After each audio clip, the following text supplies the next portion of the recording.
Hi hello, എല്ലാവരും സുഖമായിട്ടിരിക്കുന്നു. നല്ല മഴയാണ്. എല്ലാവരും സേഫായിട്ടിരിക്കുന്നു എന്ന് വിശ്വസിക്കുന്നു. ഇന്ന് നമുക്ക് എൻ്റെ കുറച്ച് ഉച്ചയൂണിൻ്റെ വിശേഷങ്ങൾ കാണാമേ. ചിക്കനും കറി വെച്ച് പയറും തോരനും വെച്ച് പപ്പടം കാച്ചാമെന്നാണ് ഞാൻ വിചാരിക്കുന്നത്. ആദ്യം തന്നെ ചിക്കനൊന്ന് വേവിച്ച് വെക്കാമെന്ന് വിചാരിച്ചു. കുറച്ച് സമയമുള്ളപ്പോൾ നമുക്ക് കുക്കറിൽ മഞ്ഞൾപ്പൊടിയും ഉപ്പും കുരുമുളകും ചെറുനാരങ്ങ നീരൊക്കെ ഒഴിച്ച് ഒന്ന് കുക്കറിൽ വേവിച്ചെടുക്കാം.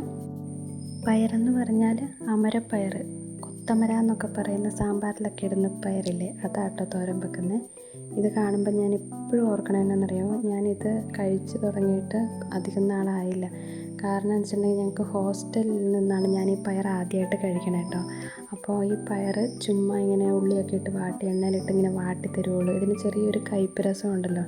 അന്ന് ഈ സാധനം വെറുത്ത് പോയൊരു സാധനം കേട്ടോ. പിന്നീട് ഇപ്പോൾ കല്യാണമൊക്കെ കഴിഞ്ഞതിന് ശേഷമാണ് ഞാൻ ഈ സാധനം നമ്മളെ വീട്ടിൽ തോരൻ വെക്കണ പോലെ നല്ലോണം തേങ്ങയും പച്ചമുളകും കറിവേപ്പിലയും ഒക്കെ ഇട്ട് ഒരു നുള്ളു മഞ്ഞൾപ്പൊടിയൊക്കെ ഇട്ട് നന്നായിട്ട് തോരൻ വെച്ച് എടുക്കണത്. പക്ഷേ ഇത് നല്ല ടേസ്റ്റാണ്. ഇപ്പോൾ എനിക്ക് ഈ സാധനം ഭയങ്കര ഇഷ്ടമാണ്. അന്നേരം ഞാൻ ഓരോ പ്രാവശ്യം ഇത് വെക്കുമ്പോഴും ഓർക്കും അന്ന് എന്തോരം വെറുത്ത സാധനമാണെന്ന്. അങ്ങനെ ഹോസ്റ്റലിൽ നിന്നിട്ട് ഇഷ്ടപ്പെടാതെ പോയ ഒരുപാട് ഭക്ഷണ സാധനങ്ങളുണ്ട് കേട്ടോ. അതുപോലെ ഇന്ന് ഞാൻ ചിക്കൻ കറി വെക്കുന്നത് മുളക് പൊടി ഇടാണ്ടാണ്. പച്ചമുളകും കുരുമുളക് പൊടിയും നന്നായിട്ട് ഇട്ടിട്ടാണ് ഞാൻ.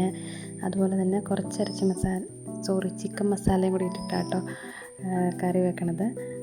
സിമ്പിളായിട്ട് വെക്കാൻ പറ്റുന്ന ചിക്കൻ കറി. ഉള്ളിയും പച്ചമുളകും എല്ലാം നന്നായിട്ട് വഴറ്റിയെടുത്ത് വഴണ്ടി വരുമ്പോൾ അതിലേക്ക് ഇഞ്ചിയും വെളുത്തുള്ളിയും എല്ലാം ചതച്ചിട്ടാണോ ചേർക്കണത്. അതുപോലെ തന്നെ അത് നന്നായിട്ട് വഴണ്ടി വരുമ്പോൾ തക്കാളി ഇട്ട് വഴറ്റിയതിന് ശേഷം മല്ലിപ്പൊടിയും മഞ്ഞൾപ്പൊടിയും ഗരം മസാലയും കുരുമുളക് പൊടിയും ലേശം ചിക്കൻ മസാലയും കൂടെ ഇട്ട് നന്നായിട്ട് വഴറ്റിയിട്ട് വേവിച്ചെടുത്ത ചിക്കനും അതിൽ ചേർത്ത് നന്നായിട്ട് വറ്റിച്ചെടുക്കും കേട്ടോ. ഈ സമയം കൊണ്ട് തന്നെ ഞാൻ പപ്പടവും കൂടെ കാച്ചിയെടുത്തു. അപ്പോൾ ഇത്രയേ ഉള്ളൂ ഇന്നത്തെ ഉച്ചയ്ക്കത്തെ വിശേഷങ്ങൾ. അപ്പോൾ ഇതുപോലുള്ള വീഡിയോസ് ഇഷ്ടമാണെങ്കിൽ ചാനലൊന്ന് ലൈക്ക് ചെയ്യണം, സബ്സ്ക്രൈബ് ചെയ്യണം. അതുപോലെ തന്നെ നമുക്കിനി അടുത്ത വീഡിയോയിൽ കാണാം. Tata bye bye, see U.